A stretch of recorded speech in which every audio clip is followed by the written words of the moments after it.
Hello everyone, welcome back to the channel. So आज हम Charlie Chaplin यानी हम सब पढ़ने जा रहे हैं, जिसके लेखक है विष्णु खरे।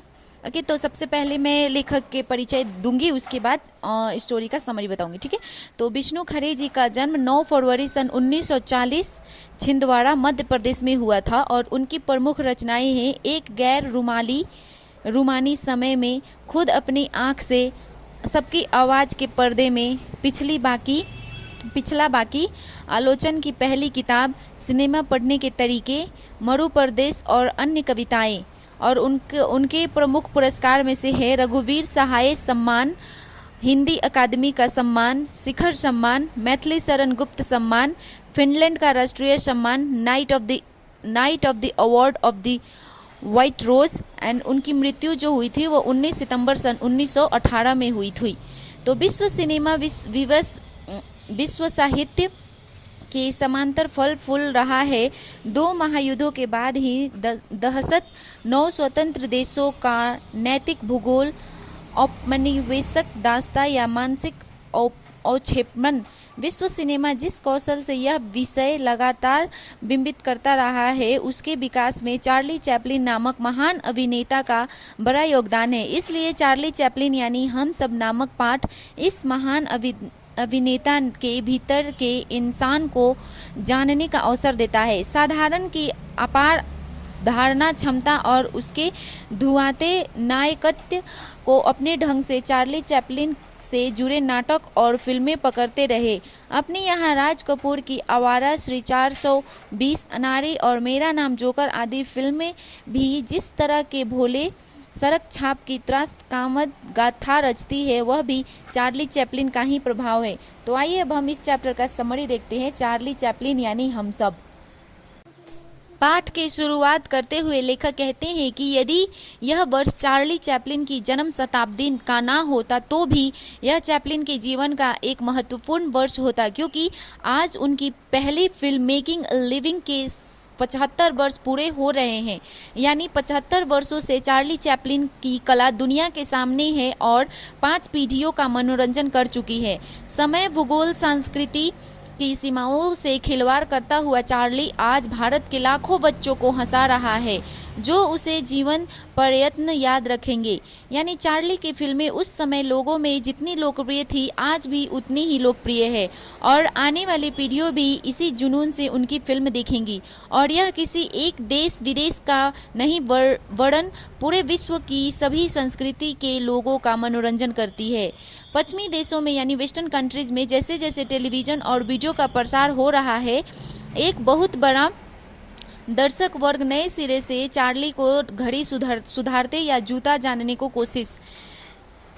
खाने की कोशिश करते हुए देख रहा है। यानी जब नई पीढ़ी भी चार्ली की फिल्मों को बहुत पसंद करती है। चार्ली की फिल्में बुद्धि के बजाय भावनाओं पर टिकी हुई है। उनकी फिल्मों में भाषा का प्रयोग बहुत कम होता था और वो अपने चेहरे के हाव भाव यानी फेशियल एक्सप्रेशन के द्वारा ही अपनी भावना को सामने लाते थे। उनके भीतर मानवता विद्यमान थी, जो उनकी फिल्म में साफ झलकती है। इसलिए चार्ली की फिल्मों का आनंद प्रत्येक वर्ग का व्यक्ति लेता था, फिर चाहे वो पागल खाने का मरीज हो या महान वैज्ञानिक जैसे आइंस्टाइन। उन्होंने अपनी फिल्मों के जरिए फिल्म कला को लोकतांत्रिक बनाया और वर्ग व्यवस्था को भी तोड़ा। चार्ली चैपलिन ने अपने जीवन में बहुत अधिक संघर्ष देखे हैं। उनकी मां एक तलाकशुदा महिला थी और स्टेज के दूसरे दर्जे की अभिनेत्री थी, जो बाद में मानसिक रूप से रोगी हो गई थी। भयानक गरीबी और मां के पागलपन से संघर्ष करना उनके लिए आसान नहीं था, मगर उन्होंने परिस्थितियों से कभी हार नहीं मानी। चार्ली की नानी खाना बदोशों के परिवार से थी, मगर उनके पिता यहूदी वंशी थे। इसी कारण चार्ली का चरित्र बाहरी व घुमंतू है। चार्ली चैपलिन ने कभी भी मध्यवर्गीय उच्च वर्गीय जीवन मूल्यों को नहीं अपनाया। उनकी फिल्मों में भी उनकी छवि खाना बदोश आवारा टाइप की है। शायद इसी कारण वो इतने लोकप्रिय हुए हैं और अपने आप को सामान्य वर्ग से जोड़ सके हैं। लेखक कहते हैं कि उनके फिल्मों के बारे में लिखना या उनकी समीक्षा करना अभी तक संभव नहीं हो पाया है, क्योंकि चार्ली पर कुछ नया लिखना कठिन होता जा रहा है। इसलिए लेखक कहते हैं कि सिद्धांत कला को जन्म नहीं देते, बल्कि कला अपने सिद्धांत आप बनाती है। चार्ली चैपलिन ने अपनी फिल्मों में सामान्य जीवन की वास्तविकता को बड़ी ही खूबसूरती से दिखाया है, जो हमें अपने आसपास की घटित घटनाओं से के जैसे लगती है। और चार्ली का चरित्र भी बड़ा जाना पहचाना सा लगता है। बचपन की 2 घटनाओं ने चार्ली के जीवन पर गहरा प्रभाव डाला है, जिन्हें उन्होंने अपनी आत्मकथा में लिखा है। एक बार जब वो बीमार हो गए थे, तब उनकी माँ ने उनको ईसा मसीह की कहानी सुनाई, जिससे जीसस के सूली पर चढ़ने का प्रसंग आते ही दोनों माँ बेटे रोने लगे। और दूसरे प्रसंग में एक बार उन्होंने देखा कि उनके घर के सामने के कसाई घर में एक भेड़ भाग जाती है। भेड़ को पकड़ने के लिए कसाई उसके पीछे गिरते पड़ते दौड़ता है और जैसे तैसे भेड़ को पकड़ लेता है, जिसे देखकर लोग हंसते हैं। बाद में चार्ली सोचते हैं कि कसाई घर में उसके साथ क्या होगा। शायद यही 2 घटनाएं चार्ली चैपलिन की भावी फिल्मों के आधार बने। यहाँ पर लेखक कहते हैं कि भारत के कला और सौंदर्य शास्त्रों में कई रसों का वर्णन किया गया है। कुछ जगहों पर कुछ रसों का सुंदर मेल भी दिखता है, मगर करुणा का हास्य में बदल जाना यह भारतीय परंपरा में कहीं नहीं मिलता। रामायण और महाभारत में भी जो हास्य है वो दूसरों पर है, स्वयं पर नहीं। सांस्कृतिक नाटक में विदूषक के मनोरंजन में भी करुणा व हास्य का सामंजस्य नहीं दिखता। बावजूद इसके भारत में चार्ली चैपलिन की फिल्मों को हर वर्ग के लोग द्वारा काफ़ी पसंद किया जाता है। यहाँ तक कि गांधी और नेहरू भी चार्ली के सानिध्य चाहते थे। उन्होंने अपनी फिल्मों में करुणा और हास्य को एक साथ प्रस्तुत किया है। इस तरह का प्रयास इससे पहले कभी नहीं हुआ।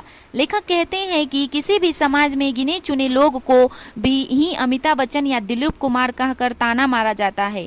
यानी हमारे समाज में नायक बहुत कम है, लेकिन चार्ली और जॉनी वॉकर किसी भी व्यक्ति को कहीं भी कह दिया जाता है। कहने का तात्पर्य यह है कि हर व्यक्ति कभी न कभी दूसरे का विदूषक समझता है और उस पर हंसता है। भारत में राज कपूर को चार्ली चैपलिन का भारतीय अवतार माना जाता है, यानी भारत के चार्ली चैपलिन राज कपूर माने जाते हैं। भारतीय फिल्म में कभी भी करुणा और हास्य को एक साथ मिलाकर नहीं दिखाया गया। यहाँ तक कि राज कपूर की फिल्म आवारा और श्री 420 से पहले नायक के अपने आप पर हंसने व नायक पर किसी और के हंसने की परंपरा नहीं थी। राज कपूर ने यह परंपरा शुरू की। बाद में उन्होंने मेरा नाम जोकर में भी इसी तरह का किरदार निभाया था। इसके बाद दिलीप कुमार की फिल्म गोपी, बाबुल, शबनम, कोहिनूर और लीडर और देवानंद की फंटूस, 3 देवियाँ, 9 दो 11 आदि में इसी तरह के प्रयोग किए जो काफ़ी सफल रहे। इसके बाद भारतीय फिल्म जगत में एक नए दौर की शुरुआत हुई। लेखक यहाँ पर कहते हैं कि चार्ली का चिर युवा होना या बच्चों जैसा दिखाना उनकी एक विशेषता तो है ही, मगर उनकी सबसे बड़ी विशेषता यह है कि किसी भी संस्कृति को विदेशी नहीं लगते हैं। उनके आसपास जो भी चीज़ें, अड़ंगे, खलनायक, दुष्ट औरतें आदि रहते हैं, वो एक सतत विदेशी या परदेश बन जाते हैं और चैपलिन हम बन जाते हैं। चार्ली के सारे संकटों से यही लगता है कि मैं भी हो सकता हूँ, लेकिन मैं से ज़्यादा चार्ली हम लगते हैं। चार्ली हमारे जैसे हैं या हम चार्ली जैसे हैं, यानी हर इंसान को अपने भीतर चार्ली चैपलिन दिखते हैं। लेखक कहते हैं कि हम भी अपने जीवन के अधिकांश हिस्सों में चार्ली जैसे ही होते हैं, जिनके रोमांस हमेशा पंचर होते हैं। महानतम क्षणों में कोई भी हमें चिढ़ाकर या लात मारकर भाग सकता है और कभी कभी जब हम लाचार होते हैं तो भी जीत जाते हैं। और अंत में लेखक कहते हैं कि मूलतः हम सब चार्ली ही हैं, क्योंकि हम सब सुपरमैन नहीं हो सकते। सत्ता, शक्ति, बुद्धिमत्ता, प्रेम और पैसे के चरोमत सड़कों पर जब हम आईना देखते हैं तो चेहरा चार्ली हो जाता है। उम्मीद करती हूँ आपको ये वीडियो अच्छी लगी हो। यहाँ पे ये चार्ली चैपलिन यानी हम सब का समरी ख़त्म होता है। एंड आप लोग भी चार्ली चैपलिन की फिल्में देखे होंगे, राइट? तो आपको क्या पसंद है चार्ली चैपलिन की फिल्में में मुझे कमेंट बॉक्स में बताएं। And till then bye bye, take care, see you in the next video.